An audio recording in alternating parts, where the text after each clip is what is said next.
Hi, my name is Andrew McKee, and this is my video for the Laryngeal model project.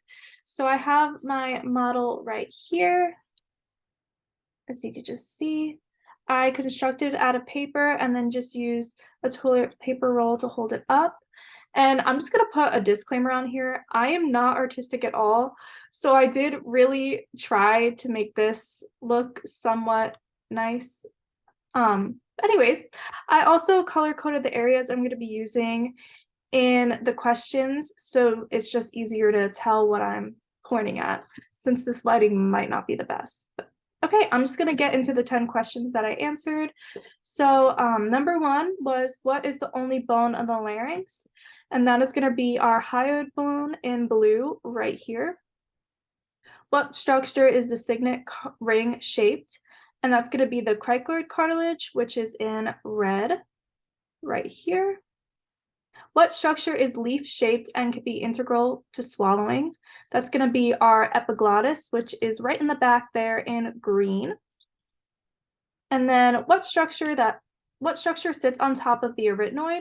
And that's going to be our corniculate cartilages in a dark pink right on top of those arytenoids right there. Okay, and then what muscle attaches to the vocal process? That is going to be our thyroid arytenoid muscle, and that is in pink right down here. Okay.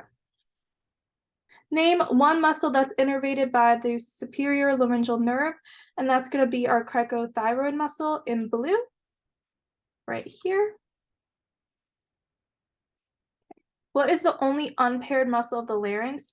That's the transverse arytenoid muscle, and it sits right behind that cross right here, and it is just in blue.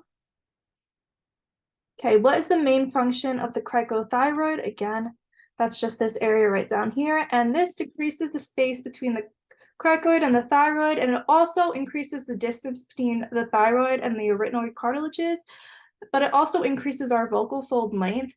And that's going to reduce the mass of the vocal folds as well as increase tension of the vocal folds. So that's going to overall increase our fundamental frequency.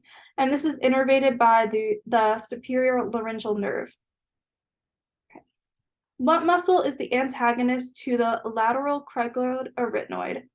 And this would be the posterior cricoarytenoid. And this is just in red right up here.